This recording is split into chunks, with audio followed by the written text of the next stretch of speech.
everybody. Welcome to the Hallmarkies podcast. I'm so excited today. We are doing another episode of our top 5 series that we've been doing since the beginning of the year, where we talk about, have different guests on, and we talk about movies aside from Hallmark.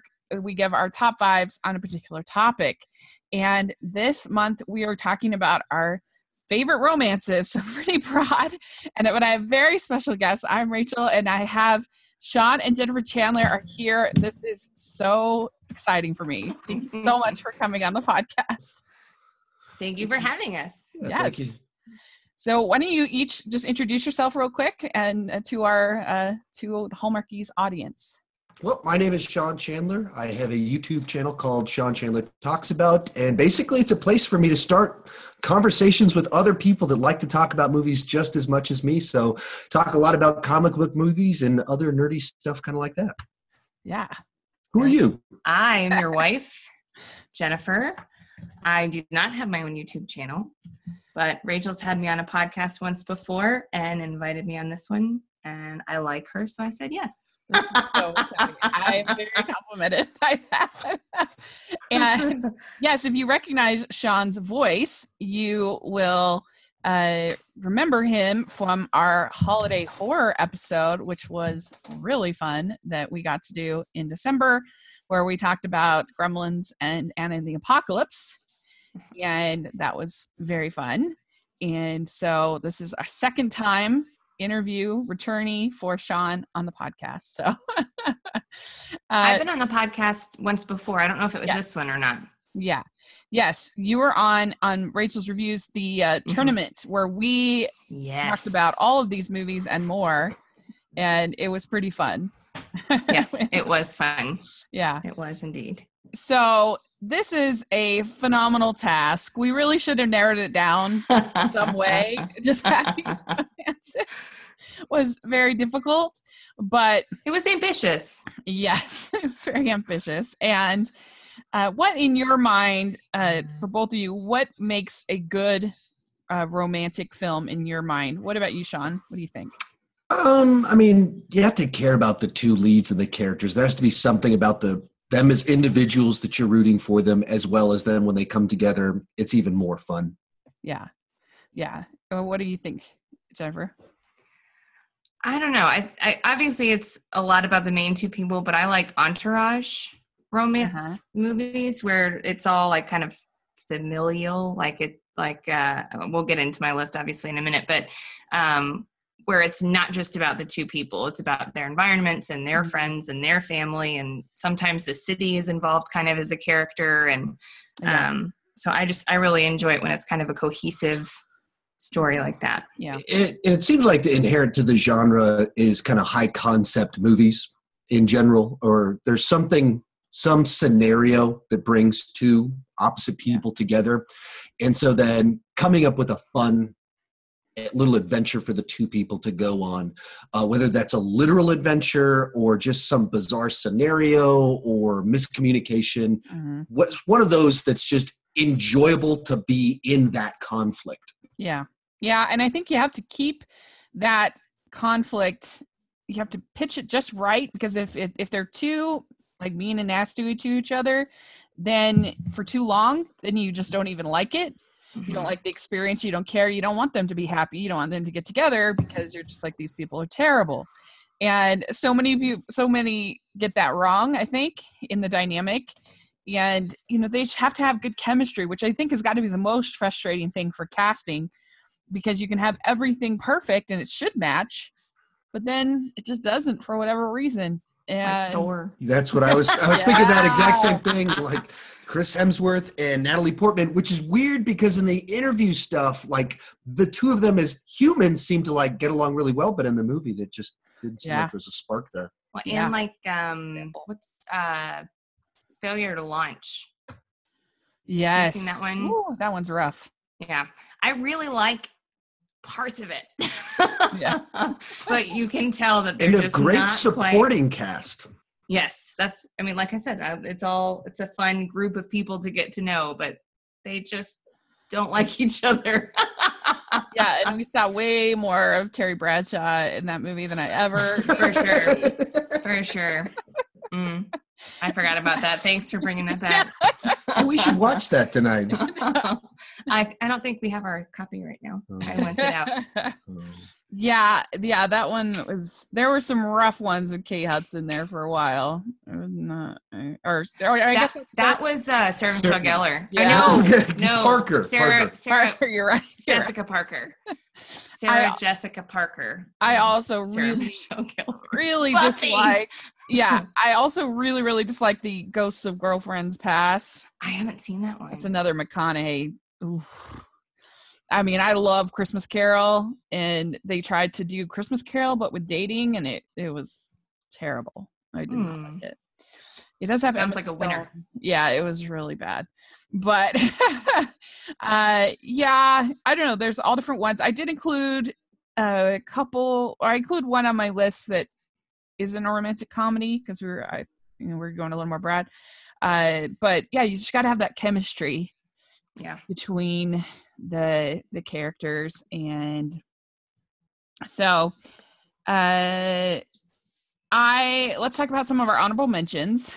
So I'll just go through a bunch really rapid fire that I have on my list.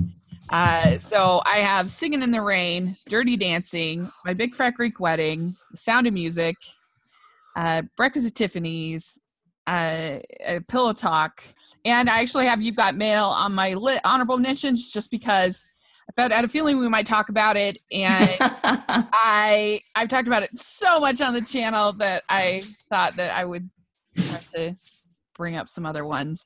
But yeah, there's so many good ones. I love Casablanca. Just so many great ones that you can talk about. But so Jennifer, what were some of your honorable mentions? Let me see. So I have to mention Sweet Home Alabama. Yeah. Because it's a guilty pleasure. When we were engaged, I lived in what was going to be our apartment by myself, and it was super, super shady. And I couldn't sleep because I was freaking out. So every night, there's a blood spot in the carpet when we moved in. Yeah. There was a guy that was stabbed to death in the parking or in the apartment across from us, and then we got robbed. Like, it was rough. Yeah, but we didn't know that at the time. I'd like to think we would have made a different decision if we had. But this is a great price. So specifically, I could hear all the doors open and close, and I couldn't tell if it was our door. So I'm upstairs, and I'm thinking someone's coming in my downstairs. So I went downstairs, and I slept on the couch, but I could still hear everything. So I watched Sweet Home Alabama on a loop for for months until we finally got married and he moved in, and then I could sleep. your comfort watch there. Yeah, for sure. It's a good one. Yeah. So Sweet Home Alabama, Alex and Emma. Uh-huh. I think you and I have talked about that one before. Yeah, I need to rewatch it. I haven't seen it in a long time. Sean does not like it. No. At all. No. At all. It wasn't my favorite, but I just really in a while. I think part of what really makes me like that movie is Nora Jones is the soundtrack basically, and I really like her. We danced to a Nora Jones song at our wedding for our first dance. Let's see, The Holiday. That was an honorable mention. I love that one. Can't help myself. Mm-hmm. And let's see, How to Lose a Guy in 10 Days. Solid classic. Mm-hmm. And then Crazy Rich Asians. Mm-hmm. That was such a good movie. It was probably the best romantic comedy that we've seen in a long time. It was more like the classical structure of a romantic comedy, and not so much crass humor just thrown in as there tends to be these days. Mm-hmm. So I really liked that one. Yeah. What about you, Sean? Did you have any honorable mentions? I got Enchanted. So I love that one. You normally think about that one as Disney princess movie about live action, but at the core of it is obviously a romance. Yes. And then music and lyrics with Drew Barrymore and Hugh Grant, and it's all about music, and I like music, and then they're fun supporting cast, and so I just think Hugh Grant just has great timing, and he has so many of these just little zinger lines that he just kind of throws in there. And he's so self-deprecating in a way that makes him not unlikable. Right. It's like, it's hard to imagine these lines being nearly as funny if anyone else said them. And then I like Drew Barrymore in these types of movies too. Yeah. She's really funny in that one. I don't know if she made up the word, but I've used it ever since hypochondriacal. She's like, oh, I'm a little hypochondriacal. And that's totally me. And so I use that word all the time now. Yeah, and you gotta love Notting Hill. It's so good. I mean, I haven't seen that in a long time. When he is pretending to be the reporter from Horse and Hound, that scene is so funny, I think. Have you seen that one? Sort of. It's really good. And I also I think that whole scene when they're at dinner is so well done. It just feels like a real grouping of real friends. It's written very, very, very well. But all right, well, let's dive in. It's going to be fun. So this was so hard. I know, it really is. So, all right, these are just 5. They're not in order, so don't hold me to this. But there were just 5 that I like. So for my 5th choice is my non-romantic comedy choice. It's the Alfred Hitchcock classic Notorious, and this movie is so good. It's Ingrid Bergman and Cary Grant, and she plays the daughter of a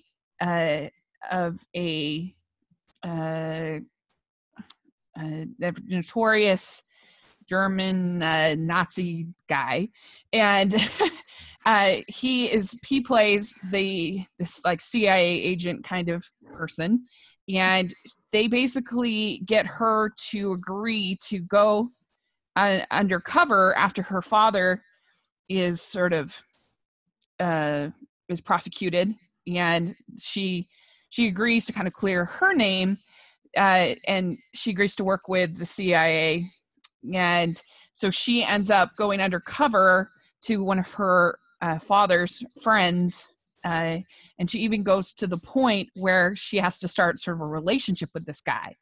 But she all the time is in love with Cary Grant, because who wouldn't be? I mean, really. That's right. I wouldn't be.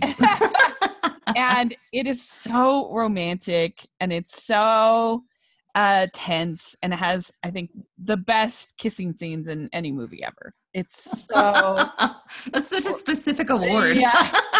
It's so, yes, because I don't want to give it all away, so you got to see it. But she's just getting increasingly sort of more desperate, and there's a point where he thinks that he's mad at her for various reasons, and so the tension just keeps rising and rising and rising. And is that guy she's having this relationship with, but is she gonna figure out that she's really a turncoat, she's really a spy?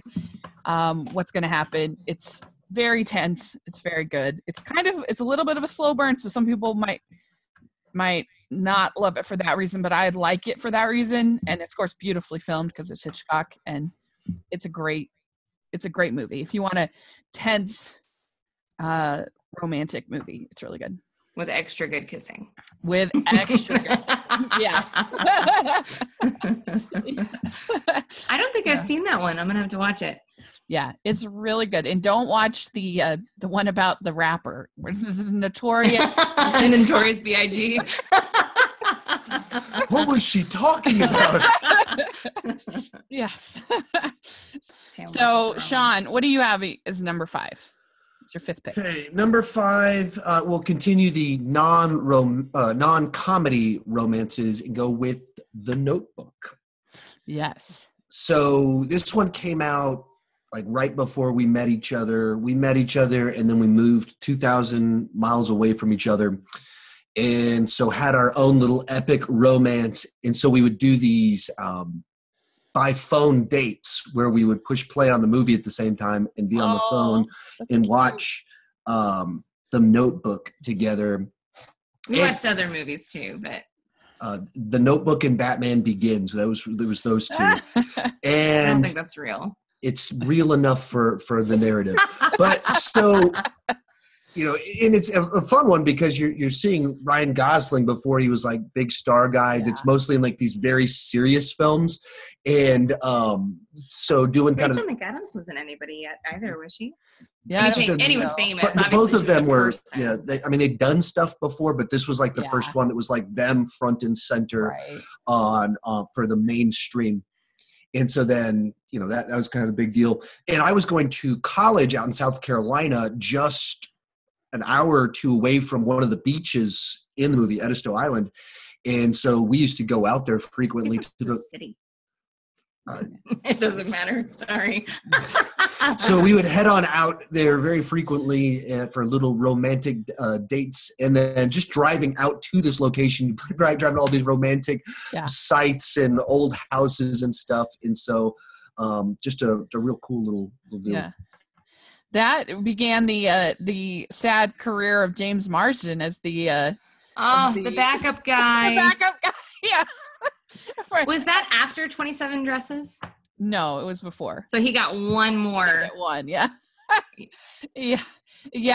He's the best, and he is always second fiddle. Yeah. Always.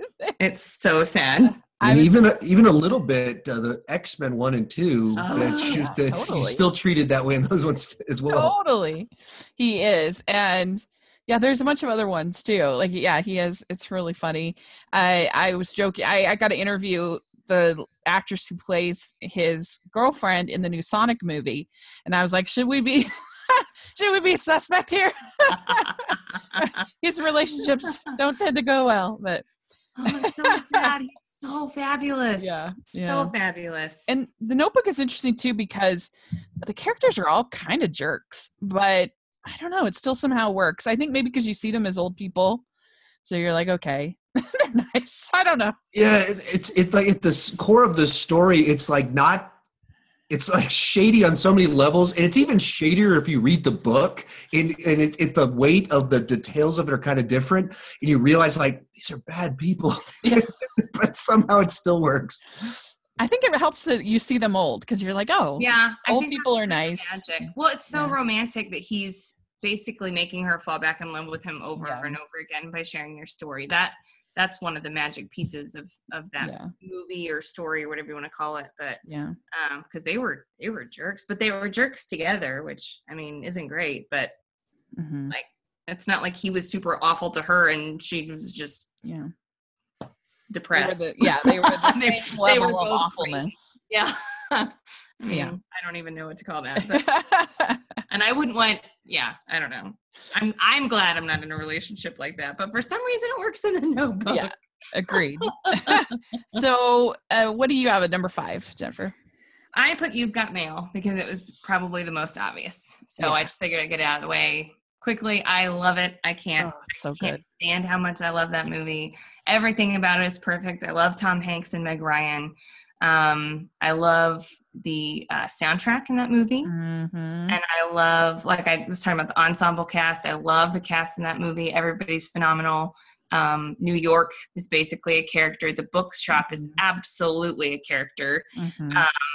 And I love of course, the AOL, You've Got Mail. Like just, I love that sound of the dial-up modem.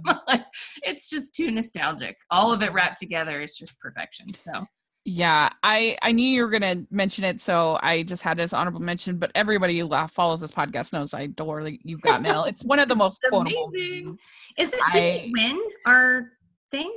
Yeah. Or was it Princess Bride? That's right. Bride won. Princess Bride won. Princess Bride won. Yeah, but yeah, I just love it. I think it is so funny, and it has such a great supporting cast, and it has great heart. And it's really about these two people who think that work defines who they are, but really they figure out who they are in this relationship where they're talking outside of work.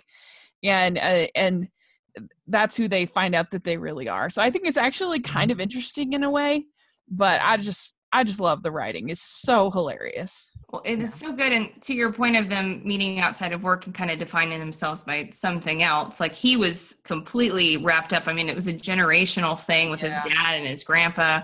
Well, same with her. Right. Well, but they were the kind of the gross side of it, like the big titans of the industry.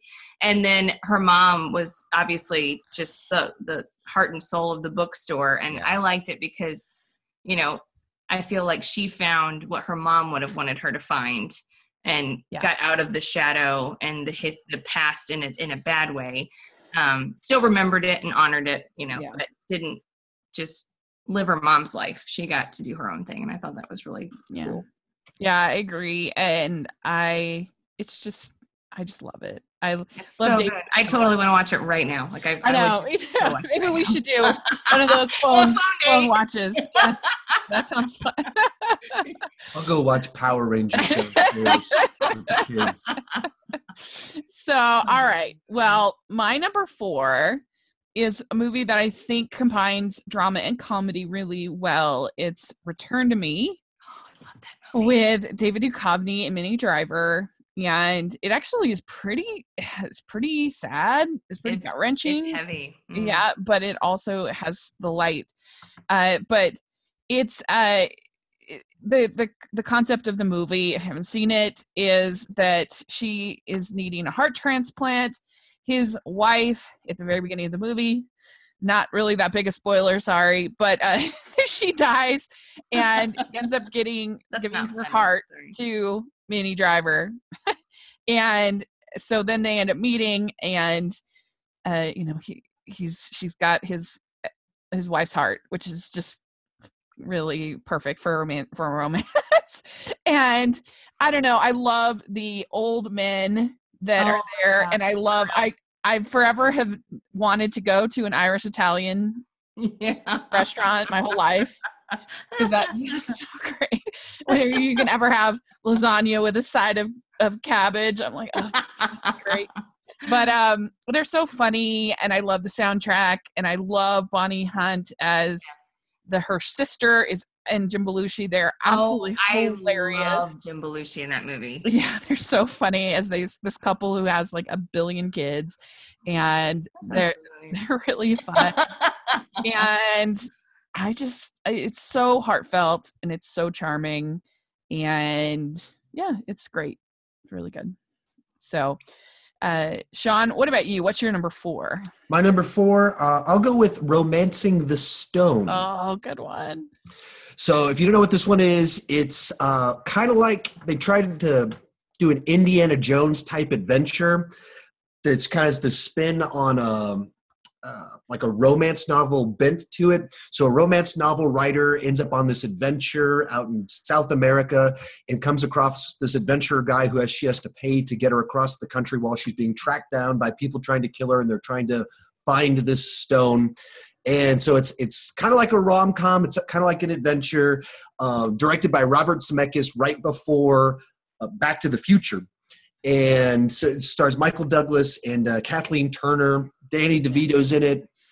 And so it's got a great cast.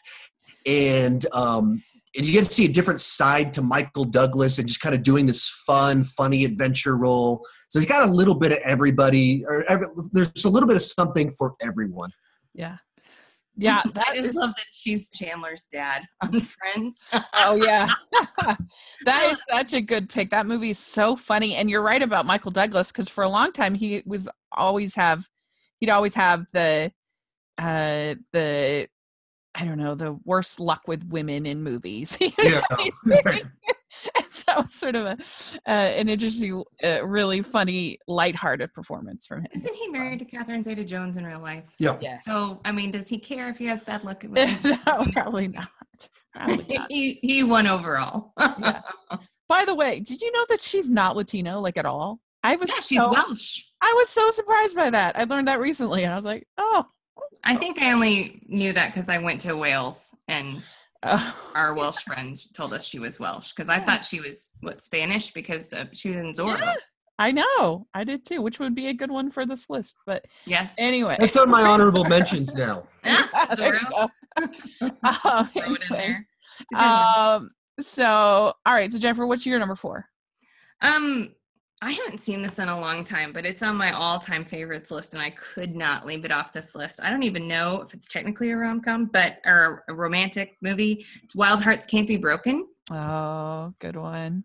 And it's the story of this girl. I can't even remember if she's adopted or she has a terrible family life. She kind of runs away. She basically becomes a stagehand for this traveling performance act where, do you not know what this is? Horses dive into water. Yes, where horses dive into water. I have a sister, and she was into horses, so I know what this movie is. So the horse would like run up the ramp, and then the lady would be at the top, and she'd have to like jump on the horse. And I don't know. I don't want to give it away because there's a plot twist, but it's just such a good movie. Again, I love the characters. Obviously, as a child, I wanted to grow up and be a horse diving girl, which unfortunately is not as common as you might think. Gabrielle Anwar. Oh, yeah, Gabrielle Anwar. Yeah, I love that movie. It is so cheesy. If you watch it now, it is the syruppiest, cheesiest movie you've ever seen. But I love it. And he is so handsome. Oh, yes. No. Oh. No. Yeah. The man. Oh. The younger man. Yeah. Son, right? Yes. Son of the other performer. Yeah. Yeah, I forget I don't think he did a whole lot else. I forget his name, but yeah, cute. it's a really, really good movie. Such a good movie. Want a cheesy Disney romance, 90s, perfect. Which, why wouldn't you? Right. It's amazing. I love all of our choices so far. We're very good at this. Yes, we are. Okay, so my number 3 is a little more recent, is Sing Street. I absolutely loved Sing Street when it came out 2016. I don't know. I just love everything about it. John Carney, he's a filmmaker who I normally just love his movies, but he does have usually a lot of swearing in his movies, which is fine, but they're not one I would normally recommend to Hallmarkies. But this one, PG-13, and it's so charming about this kid who basically wants to impress this girl. He's in Ireland in the 80s or whatever, and he asks her if she will be in a music video for his band. The problem is he doesn't have a band. And so he has to basically make his band up.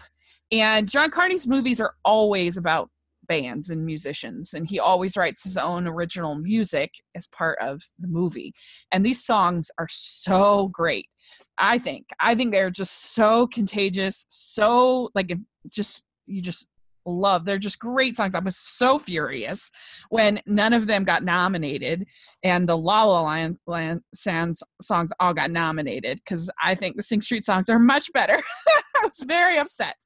But anyway, this is really great chemistry with not just with the girl, but with also everybody in the band, and also the relationship between this kid and his brother, his older brother, is so well done, so well written, and I just love it. I think it's such a joyous, lovely little movie. So, have you guys seen it? No. I was just gonna say I don't think I've seen it, but I'd be curious to hear the music in particular. I liked La La Land, but I wasn't like everybody else. Yeah, I wasn't La for La La Land. Exactly. I liked it too. I just didn't think the songs were as good as the Moana songs or as Sing Street songs, personally myself. But anyway, this is just a really sweet little movie. I'd be shocked if you didn't like it. So we'll see. You have to let me know what you think. For sure. So, all right, Sean, what's your number 3? Number 3, we're going to go with, since we're saying the number 3, 13 going on 30. Good one. So, kind of big, except with a girl. And Jennifer Garner suddenly goes from 13 to 30. And also all the fun adventures you get with that. And along the way, the boy that had the hots for her when she was 13 turns out to be Mark Ruffalo. And the whole movie, it's like the whole cast of the MCU is in this film in supporting roles. And so, yeah, just a fun little film. Yeah. You like the people. Mark Ruffalo is not the typical, like the guy you expect to be the rom-com guy, and that's kind of what makes it work so well. And so, yeah, just a fun one. And Judy Greer in a very rare kind of mean girl role, I would say, for her. And so I don't even think that a about it that spoiler? because this is the one that I watched the most with her. That I know I define her based off this role. So I just always assume she's going to be like this in movies, and like, oh, Yeah. she's being really nice in this one. Right. I love that movie. It's so good. I love that it's like the second chance that I'm sure lots of people wish they had. That you can go back and be a better person. Make different choices. And it's just interesting to me that so like at the time, Jennifer Garner's known for Alias, so punching and shooting people in the face, and then she goes from that, and she just seems like, oh, she's so good at playing a 30-year-old with the mind of a 13-year-old. Isn't that why everyone loves her? Because she could do a little bit of everything, and she can go from punching people to then just being a sweetheart. And daring, yeah. Well, and now she's just watch Peppermint tonight.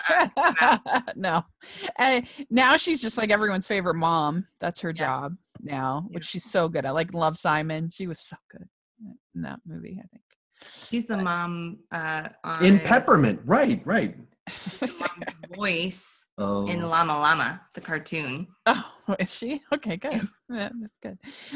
So what's your number 3? My number 3 is Much Ado About Nothing with Kenneth Branagh, Emma Thompson, and Keanu Reeves. Oh, Keanu Reeves almost ruined that movie. Yeah. Almost. He was so bad. So bad.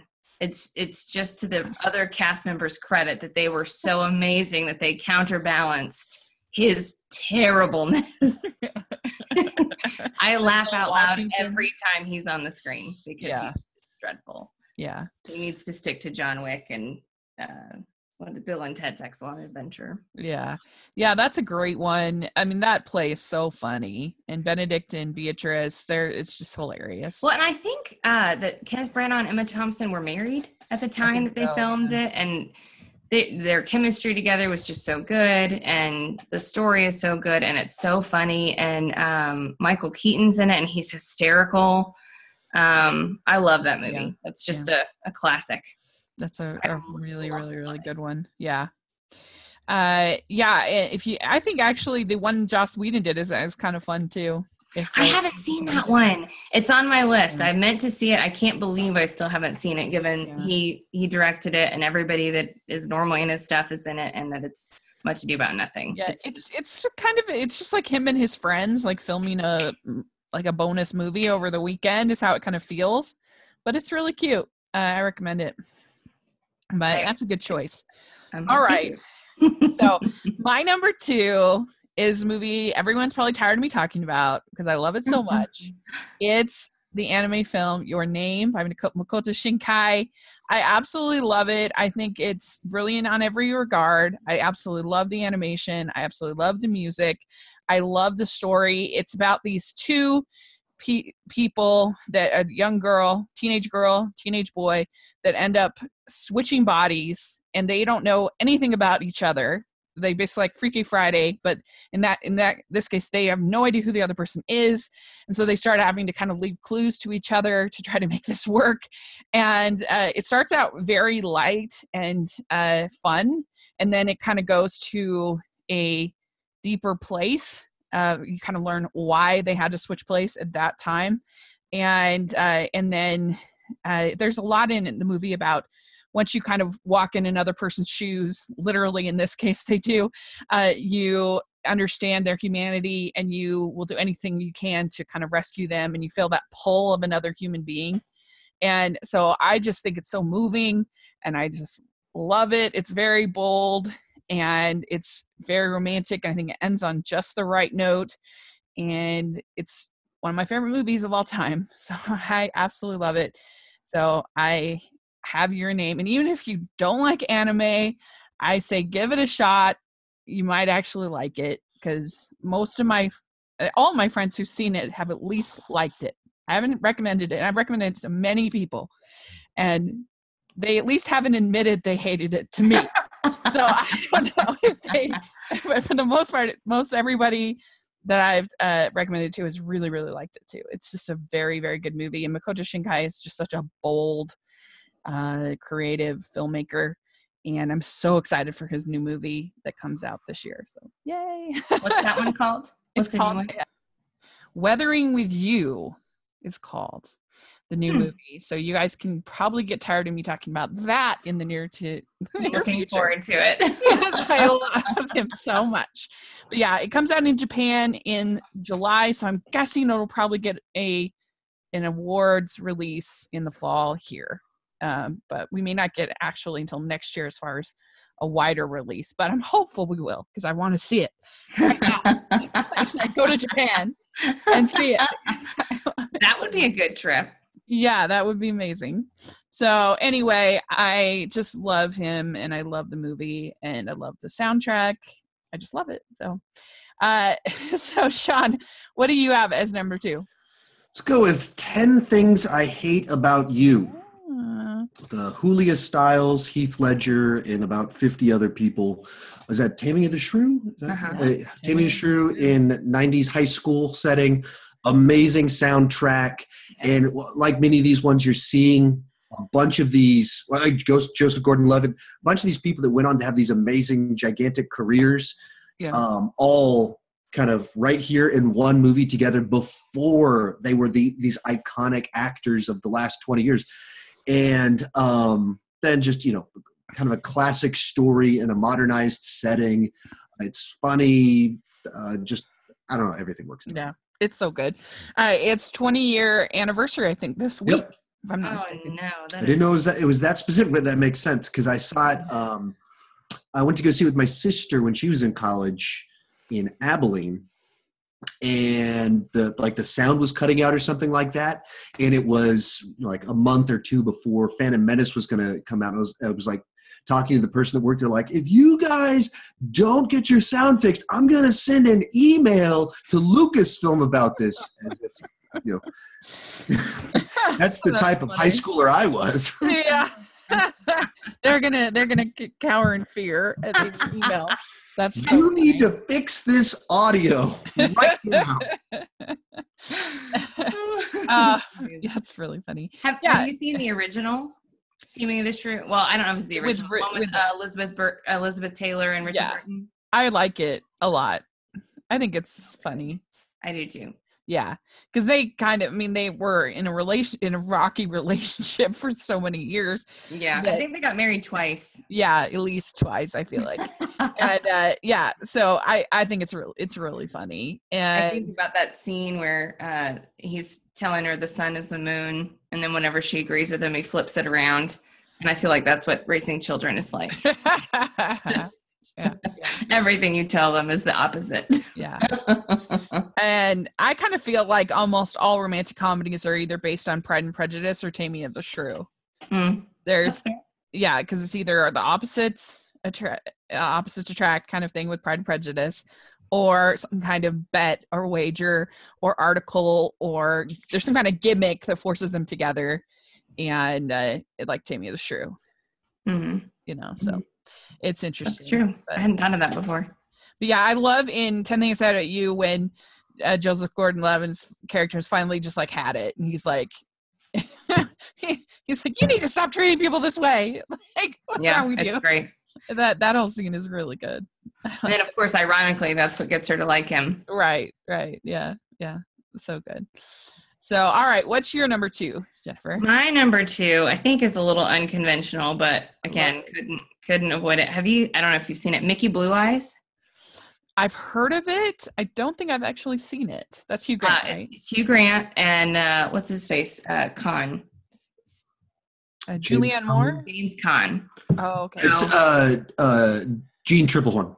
Oh, okay. Yeah. And Hugh Grant's obviously British. And that explains so much. Do you remember her? Oh yeah, you already said it. So they're dating, they're in love, it's super cute, and then he proposes and she freaks out and says she can't marry him. And it turns out that her family, and this isn't a spoiler, this is the whole plot. They're the mob, they're the mafia, and so it's just a whole bunch of shenanigans with a British guy trying to fit in with a whole bunch of like mafia gangster guy. Curates a collection of art things, I guess, for Sotheby's, and then he's the one that stands up there and auctions it all off, and it's just hysterical. There are a few, in my opinion, distasteful paintings that could be offensive to people, but if you could get past that, the rest of the movie is so funny. Why is Jesus holding a machine gun? Yeah, it's those are pretty brutal. But a friend of mine in high school introduced it to me, and I have loved it ever since. We had to go back into the hospital with our firstborn, and it was a whole rough thing. And Mickey Blue Eyes, at least the copy we have, is one of the ones where auto plays once the menu's played a couple times, and so it just played all night long on kind of an unpleasant evening, and it was like a balm to my soul. It was playing. It's such a funny movie.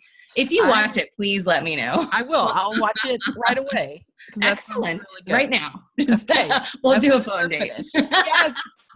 This is going to be a thing. I'm so excited. My number one is very exciting. Is the movie Tangled. Everybody knows I'm a huge Disney girl, but I wasn't for quite a while, actually. For pretty much all of the 2000s, I wasn't really big on any of the Disney films, and I was very disappointed by Princess and the Frog. It was, I appreciate it more now, but at the time it was very disappointing to me. And so I saw these ads for this movie Tangled, and I thought, oh, this looks terrible. What is Disney coming to? And then I went and saw it and loved it. And I think it's actually Disney's first real romantic comedy. It has by far the most banter between the two romantic leads, and they just have such great chemistry between the two of them. The Alan Menken songs are just so much fun. So Glenn Slater, and great voice cast. And Rapunzel's just such a fun character because she's so insecure, but she's so sweet. And Mother Gothel is the best. And the best worst. Yes, she's so good. They haven't had a true villain like that in Disney since then, and I really miss it a lot. We've had just one sort of villain reveal after another, and it's not a reveal anymore because we know it's coming.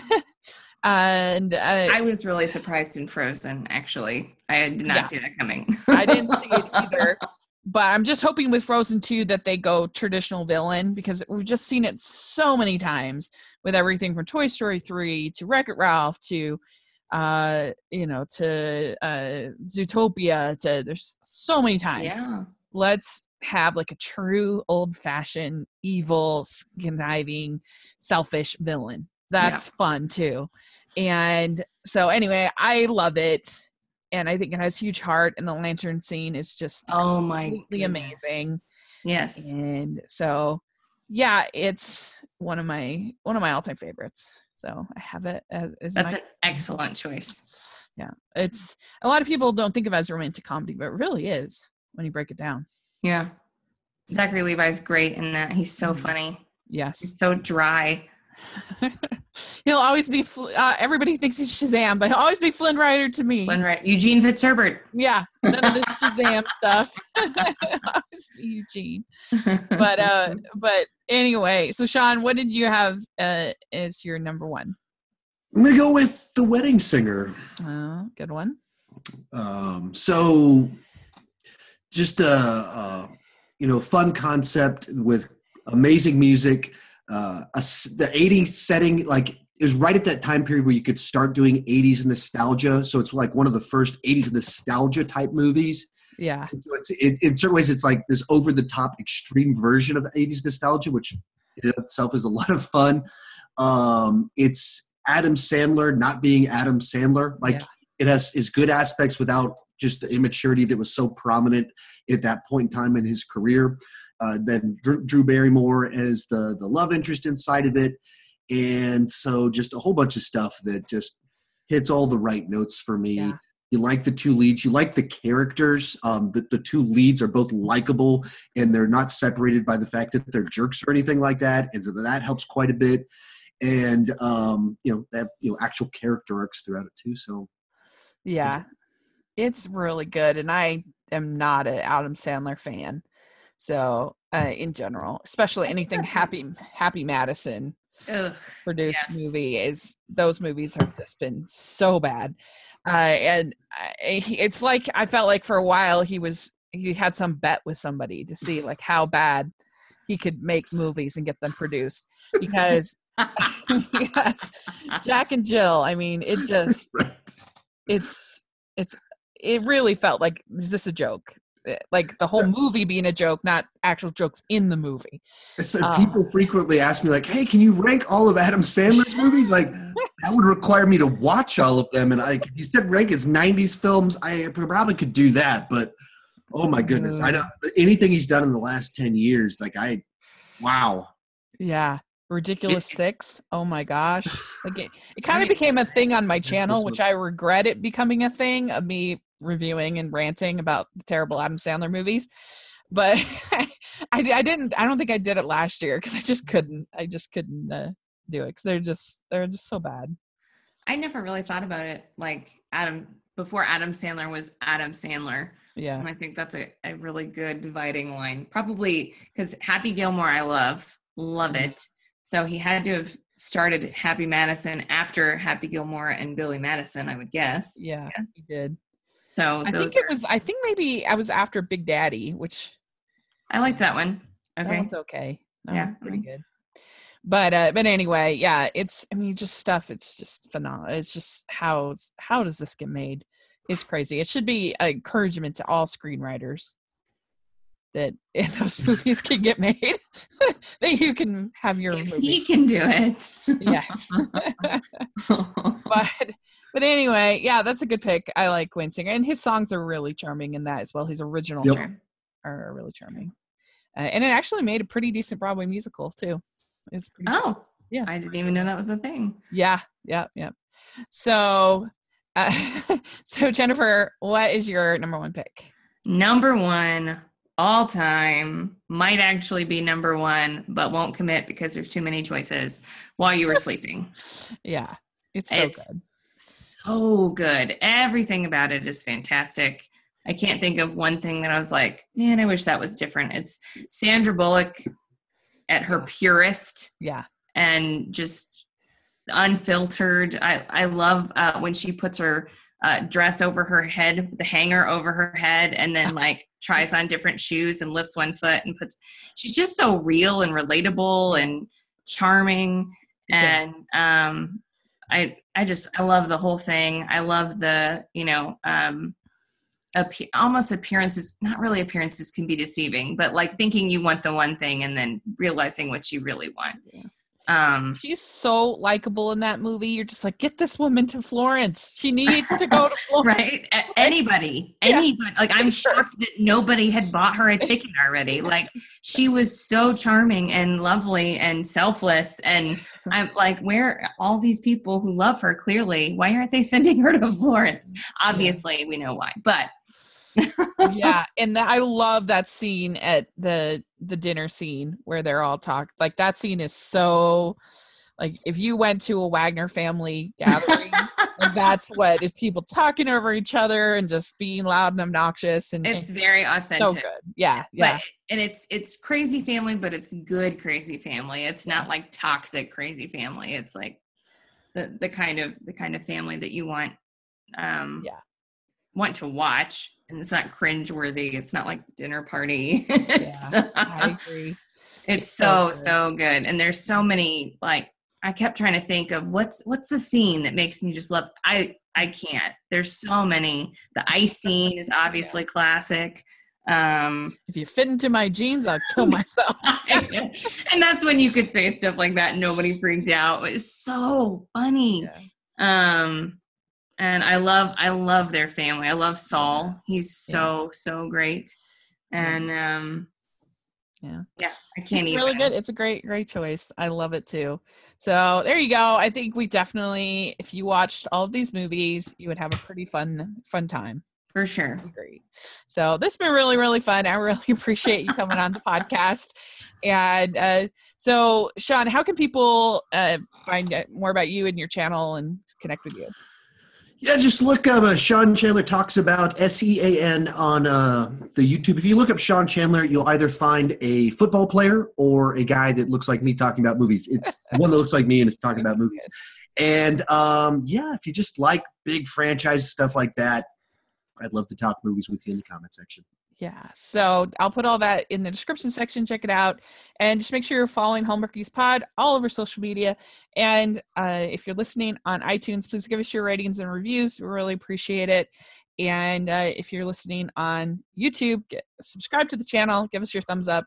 We really appreciate that too. And thanks so much, you guys. I really appreciate it. We should definitely do it again soon. Sure. And so thanks again. And we will, we'll talk later. Bye. Thank you for having us. Bye.